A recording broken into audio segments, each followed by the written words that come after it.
Real Clear Vote. Your host, C.W. Martin. Representing the Real Clear Vote podcast. Welcome in, everybody. Episode number 10. Today's March 11th. It's a good day. Everything is well in your worlds. And we got a good show going, and we got a good show coming and going on right now, right as we speak. So here's what we want to do. Open the show up with actually this one is going to be a little bit Mark Levin themed today. We're going to start out with a hilarious aspect of the Levin I love. Love him or hate him, you got to admit he is passionate. And boy, I worry about him sometimes. I worry about his ticker because you know that 3-hour broadcasting period that he performs each and every day is fun to chart and worrisome because right in the beginning he starts off real calm, cool, and collected, but as you progressively listen to the show, the decibel level rises and your volume knob has remained constant. Man gets enraged. And you know what? For good reason. He's an American patriot, and that's just my opinion. Some folks think he's a rabid Republican that is misinformed. But I will give the detractors a little credit on one thing. He is not the greatest with his guests, in my opinion. Now, it's not easy. I mean, I don't have guests on my show for that very reason. You got a clashing of worlds, and it takes skill to handle your guests. And so he actually does a good job of controlling them, but sometimes you can come off a little bit brash. Anyways, this is not really – I'm about to play you a clip from a show on Tuesday. It's not really highlighting his abrasive, or it may highlight his abrasiveness. It's not really him attacking a caller. And in fact, this is a guest, but I think you get a kick out of it. So with no further ado, here we go.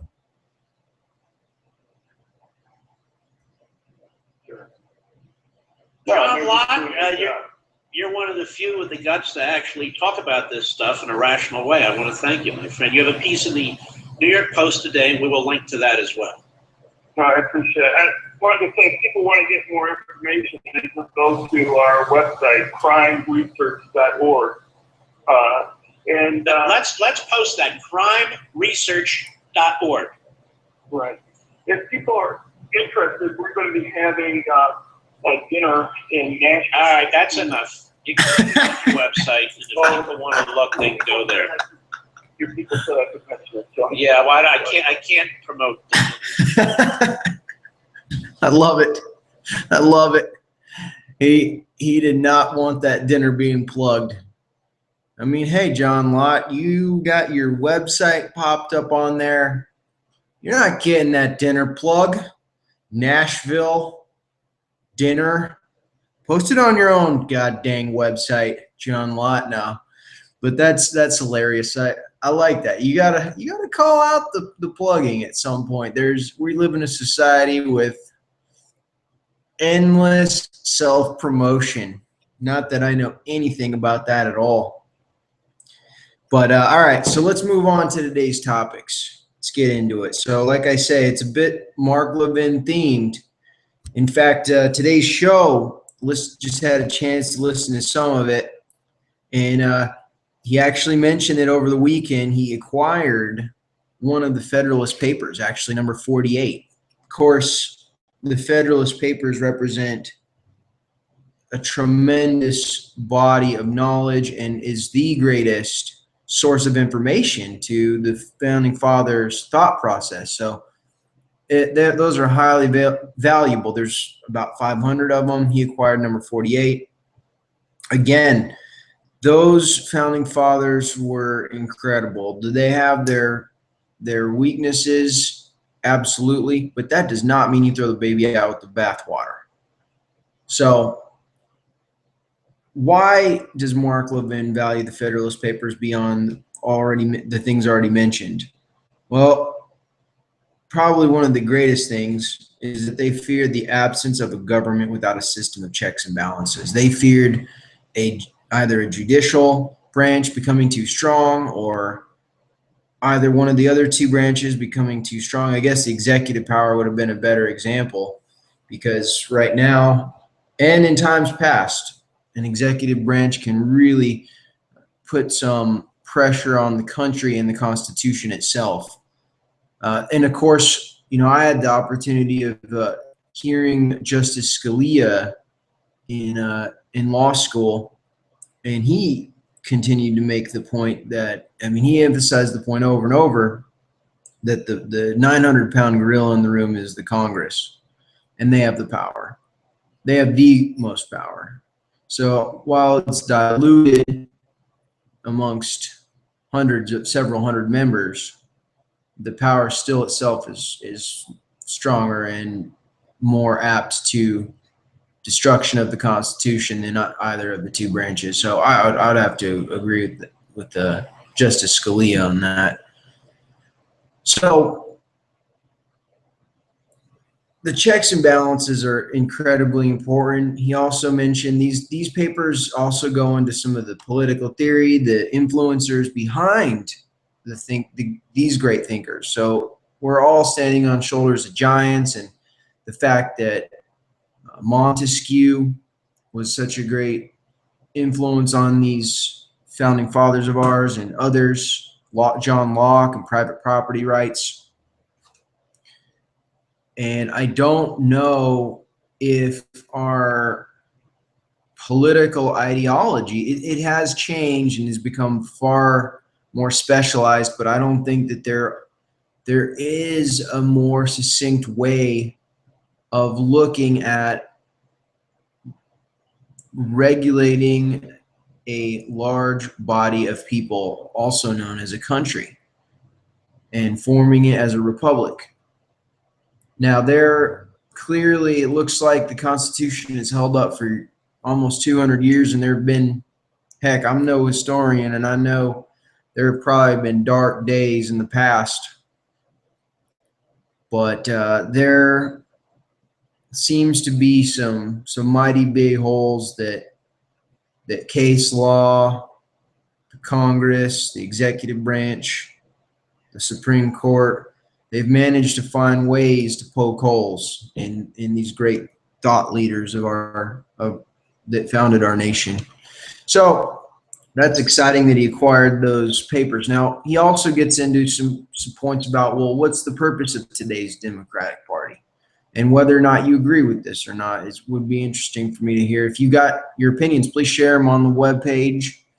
And, some people will say that the purpose of today's Democratic Party is to stop the great American experiment. What's the great American experiment? It's the concept of a government for the people, by the people. Now, is that, I guess I could hear a Democrat or a liberal or someone playing devil's advocates arguing, well, is that just phrasing? Is that empty words? Is that something that we've used to describe our system that no longer exists or may have never existed? That's fair game. And I think that's a far more interesting discussion than someone who simply wants to change, fundamentally change, the great American experiment. I recently heard about a money-making scheme involving wealthy and affluent Chinese having their wives or Chinese businessmen and Chinese government leaders sending their wives to California on tourist visas with the express intent of bearing the child while they were pregnant on American soil, and thereby granting the children American citizenship.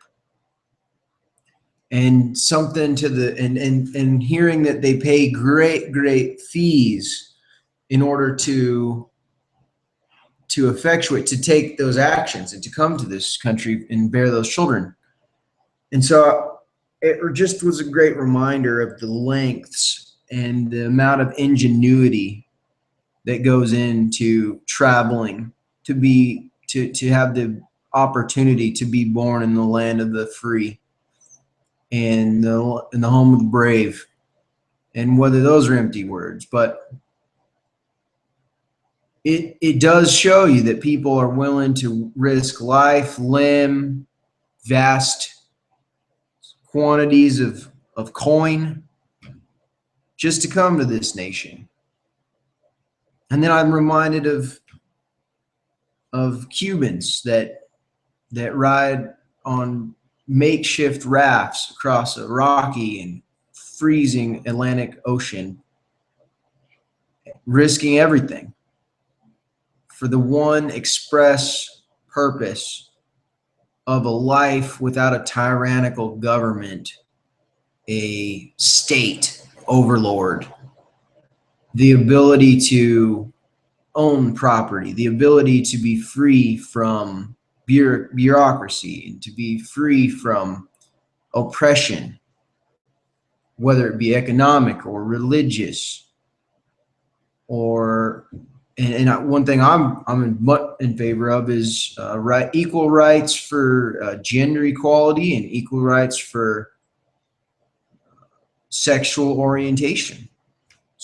Lots of folks, I mean, there's got to be millions or millions of Russians that seek a refuge from the oppression in Russia's stance. And in the Middle East as well, there's countless examples of places that are far, far less tolerant than this great country. And the Great Experiment represents that ideology. Will there come a day when liberal policies prevent people from risking life and limb to come to this great nation? Will there come a day when Chinese babies don't come here any longer? When Americans fly to Switzerland to bear their children, and Switzerland didn't make it that easy, but will there come a day when the affluent of this country will export themselves to different places to bear children? Is this one of the last bastions of freedom? And where will that next bastion of freedom arise? Where can we truly be free? Because I can't speak for the elite, and I can't speak for anybody besides the average person. I've grown up knowing lots of people, and to me, what seems to really drive innovation, what seems to drive everyone's day-to-day behavior is they want to be free. They want to enjoy their lives to the greatest extent, and they want to get along with people. And we're starting to see that this great American experiment change. They're still coming, because there are some really terribly run nations out there. And this one used to be run really, really well. Let's keep going on this here. How to stop American exceptionalism. American exceptionalism, what is it? American exceptionalism is defined as a concept that America was founded on by the founding fathers, basically saying, let me give you the Wikipedia definition. It says that it's the belief that the United States is unique or exceptional when compared with the historical development of other countries. It would be easy to pigeonhole as nationalism, but is more expansive and more concentrated than that. So it's a form of patriotism.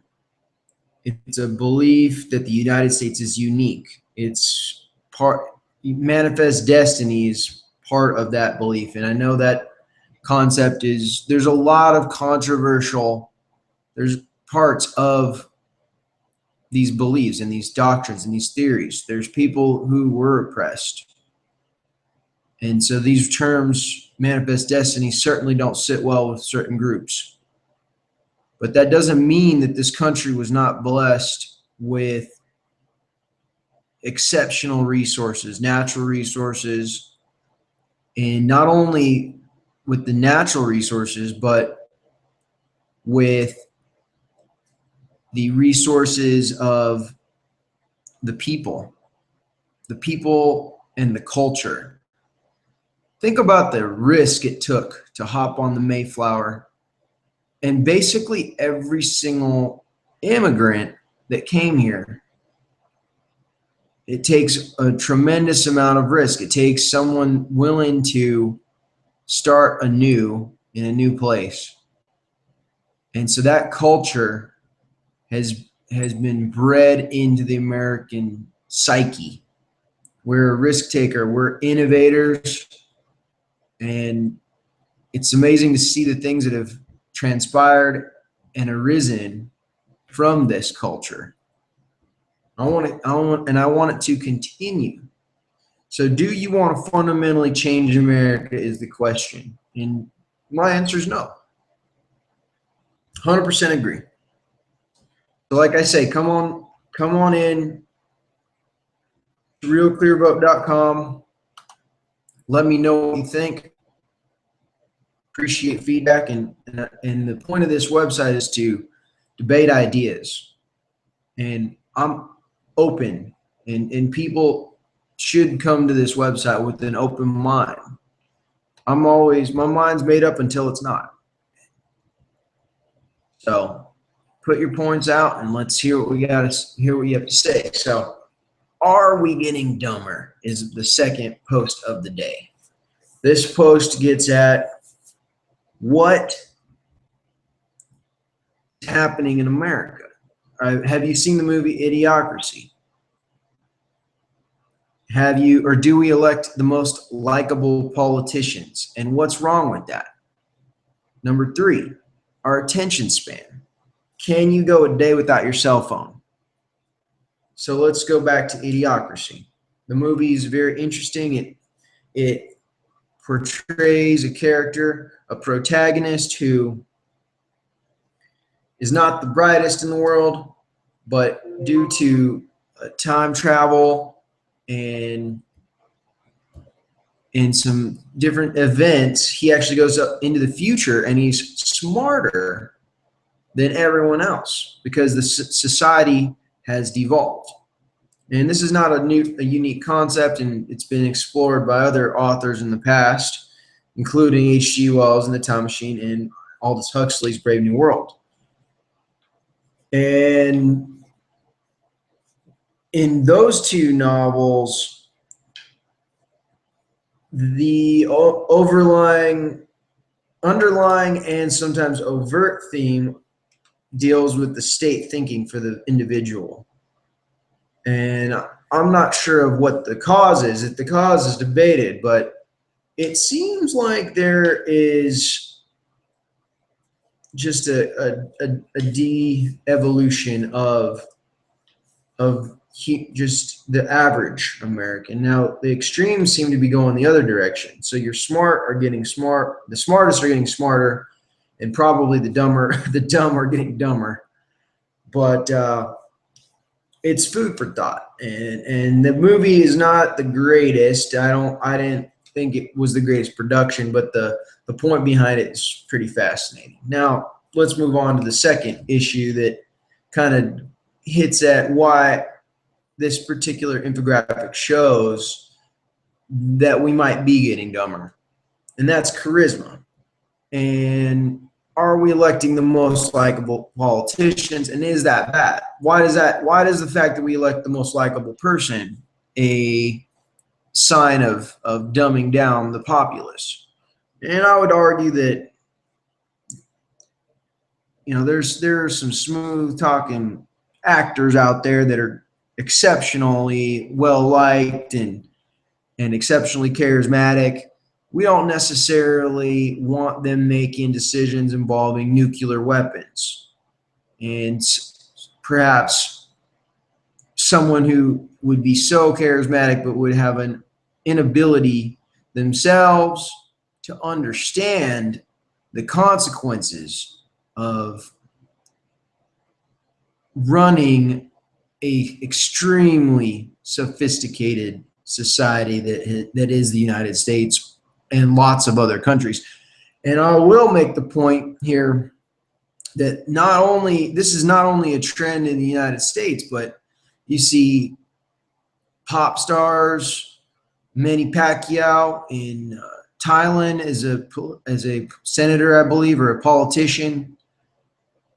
So he's a boxer.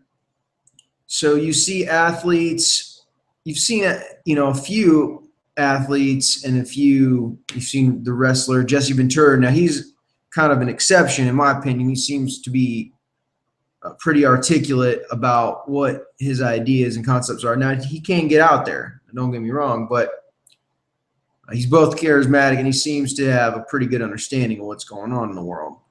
But just for an example, I think this illustrates, if you look at the last 9 election cycles for president, this goes back to 1980, and you look at who won the election. So why didn't I go back 10 years before that? Well, 1980 was about the time that CNN started showing up and you got into that 24-hour news cycle. And that actually gets over to our attention span in the next issue, but that 24-hour news cycle permitted instant gratification, and it allowed us to remember things. Actually, it shortened our memory, but it added, in my opinion, a more social element. So you can remember very clearly if there's a social faux pas by a president, or you can remember very clearly their disposition in a debate, for example, or in a speech. And that's because of the way humans are wired up. We're so evolutionarily ingrained to interact with a group and to read social cues. Because as you well know, there were times in the human evolution where if you upset the herd, that was it for you. You were gone. You were out. And so that is so deeply ingrained into our brain, our reptilian and our mammalian, mostly our mammalian brain. And we've got to please the herd. And so if you see something that is disingenuous, we are coded in our brain to survive by reading people. And so someone who is disingenuous or seems unwilling to go into battle or unwilling to be true to their word, things like that is what makes us think of them as being uncharismatic or being in absence of charisma. So look here, you got Ronald Reagan defeating the dour Jimmy Carter in 1980. In 1984, you have Reagan crushing Walter Mondale. In 1988, you have George H.W. Bush, who was never considered charismatic, but he was the VP of one of the most charismatic presidents, for one. And two, he was more charismatic than Michael Dukakis. In 1992, the super charismatic Bill Clinton defeated the more patrician George H.W. Bush. And in 1996, you had Clinton beat the cranky Bob Dole. Again, in 2000, you have George W. Bush coming up, and he takes down the robotic Al Gore. And that, if you recall one thing about Al Gore, it's that he invented the internet. That makes him sound robotic. It makes him sound disingenuous. It makes him seem unfit to be a leader. And that's the one thing that has stuck with him, even though the guy is intelligent and the guy it can be very charismatic, but he does have that roboticness. And if you look at these opponents, it's really fascinating, because look at, in 2004, you have Bush beating John Kerry, highly patrician, highly very Northeast. So the whole country had trouble identifying with him. And that, if you look at that, we actually have a lot of Southern presidents here on that list for that very reason. Is it's easy for the nation, it's easier for the entire nation to identify with the Southerner that doesn't project too much Southern, I guess, of their Southern culture, than it is for the nation to identify with a Northeastern president. So in 2008, you have a very charismatic Barack Obama beating the cranky John McCain, and he's almost the definition of cranky.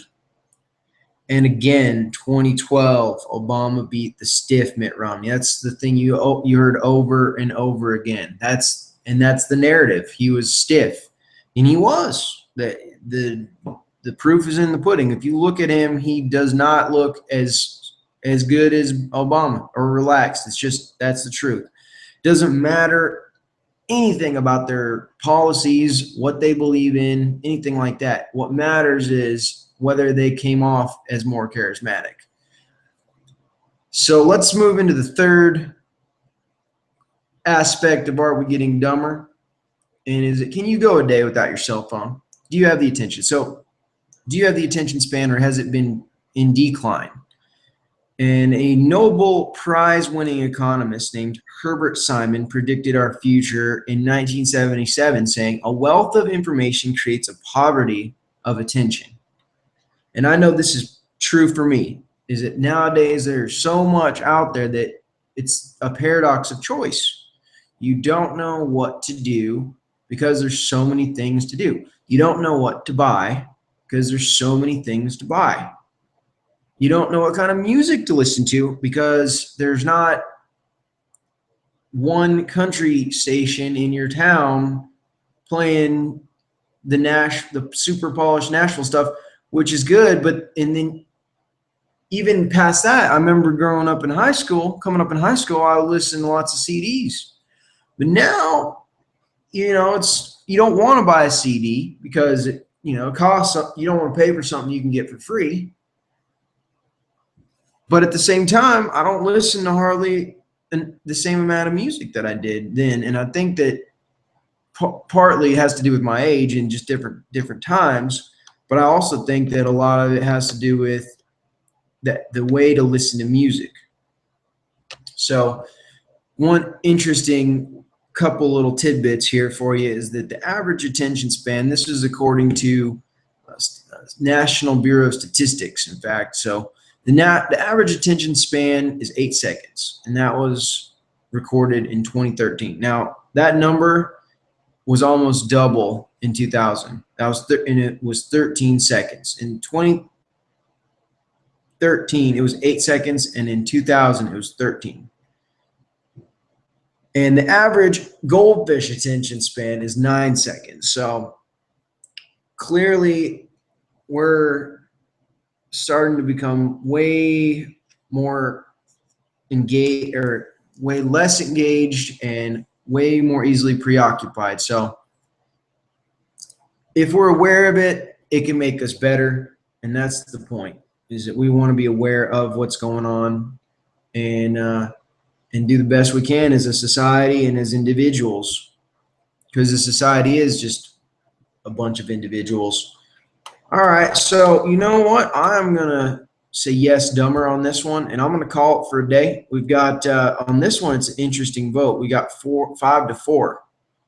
So before I voted, it was 4-4 tied up. So the advantage is now going to yes, dumber. So we shall see. I'm actually going to talk about this tax issue about the 529s tomorrow. Appreciate y'all tuning in, and we'll have that show coming up for you tomorrow morning. And y'all have a good day, good talking, and have a wonderful evening.